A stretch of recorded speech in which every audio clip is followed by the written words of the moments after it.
It is late, the room is dark, and the only light is the one in your hand. Your thumb is moving on its own now, and the posts keep stacking up. A wedding with a little ring of blue confetti. Someone from school thrilled to announce a new job. A photo of house keys resting in a palm. And underneath all of it, a quiet number starts to run. By 30 I should have. By now I should have. And before you have even finished scrolling, the verdict has landed. Everyone is ahead of you. You are behind. You know this feeling, the scroll that ends in a sentence against yourself. That lonely conviction that you are the only one still figuring it out, while everyone else got instructions you missed. So let me say this right at the start. There is nothing wrong with you and nothing wrong with your life. You are not behind, not late, and not failing. That feeling is not a fact. It is a reading, off an instrument so old it once kept your ancestors alive, pointed tonight at something it was never built to measure. This is the story of why a glowing rectangle can convince you your whole life is running late. And what that ancient gauge is actually doing is stranger than you would ever guess. To understand the weight in your chest tonight, we have to go back, a long, long way back. Long before feeds, before strangers were even something your brain expected to meet in a single afternoon. Picture your ancestors in one small band on open ground, and feel the shape of that world first. You lived your whole life inside one group, maybe 150 faces, and that was everything. The same people, from your first day to your last.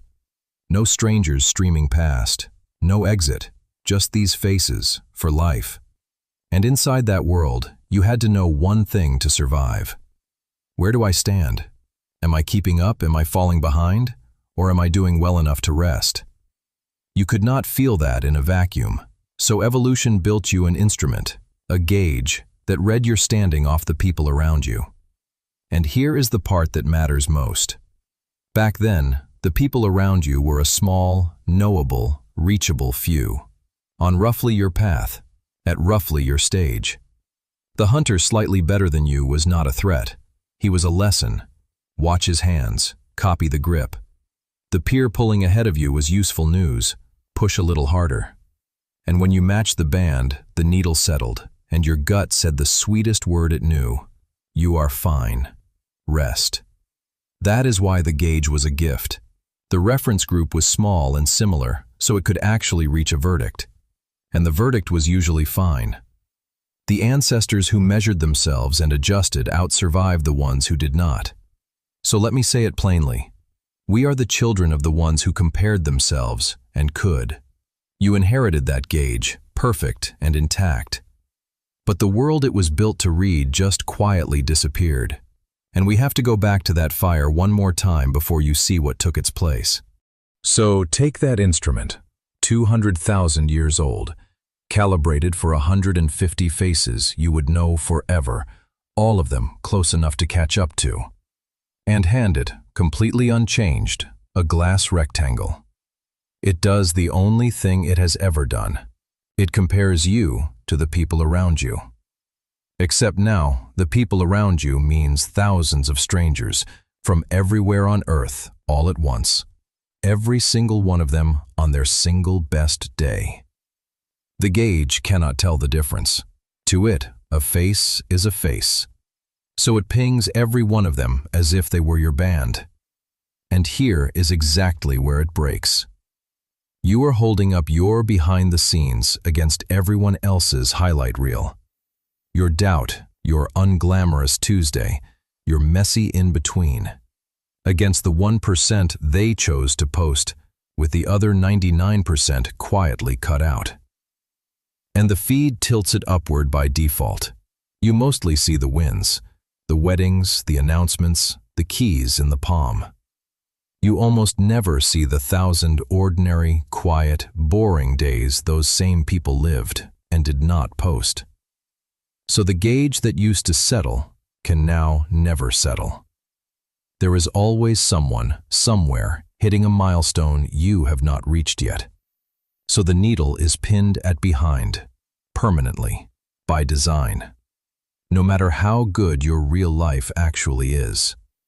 And then, a culture that worships being ahead hands you the label to match. Behind, late, failing, should have by now. So you carry two wounds where there should be zero, the comparison itself, and then the shame stacked on top of it. But that is only half the story, because when the labs put this feeling under a microscope, what they find is stranger than the story. So here is what everyone gets wrong. They think you feel behind because you are behind. But that is not it. Watch the reversal. Start with the instrument itself. In 1954, the psychologist Leon Festinger, in the journal Human Relations, laid out the founding theory of how we compare ourselves. We have a built-in drive to evaluate ourselves, and with no ruler in the world to measure against, we use other people instead. And here is the crucial part. We do it best against people similar and close to us, because comparing yourself to someone wildly different gives a useless reading. So far, this is just your old gauge doing its ancient job. Now here is the double twist, the part that should make your skin prickle. The first twist you have. Feeling behind is just an old gauge doing its job. But the deeper truth is this. The feed secretly swapped your reference group. It removed the similar and close that made the gauge useful and replaced it with thousands of strangers at their peak. So the instrument built to help you find your footing is now guaranteed to tell you that you are losing. You were never reading your life wrong. You were handed the wrong people to measure it against. And then the labs line up. In 2012, Huitsu Grace Cho and Nicholas Edge at Utah Valley University, in the journal Cyberpsychology, Behavior, and Social Networking, surveyed 425 students. The more they used Facebook and the longer over the years, the more they agreed others were happier and had better lives than they did. The highlight reel illusion, measured. An honest note, that is a correlation, not a cause, but the pattern holds. Then, in 2014, Miley Steers, Robert Wickham, and Linda Azzatelli at the University of Houston, in the Journal of Social and Clinical Psychology, ran two studies, one a 14-day diary. More time on Facebook went with more low mood, but only through one thing: comparison. It was not the screen time dragging people down. It was the comparing they did while on there. The lead author stressed, this is a link, not a cause.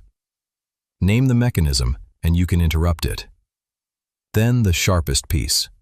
In 2015, Philippe Verdun, David Lee, and Ethan Cross at Michigan and Leuven, in the Journal of Experimental Psychology General, found that passively scrolling, just watching others, lowered well-being over the following hours. And it ran through envy. Their wins in, your mood down. An honest caveat. The effect is modest and short-term, and it was the passive scroll, not all of social media. But it has a name. One verdict across the labs.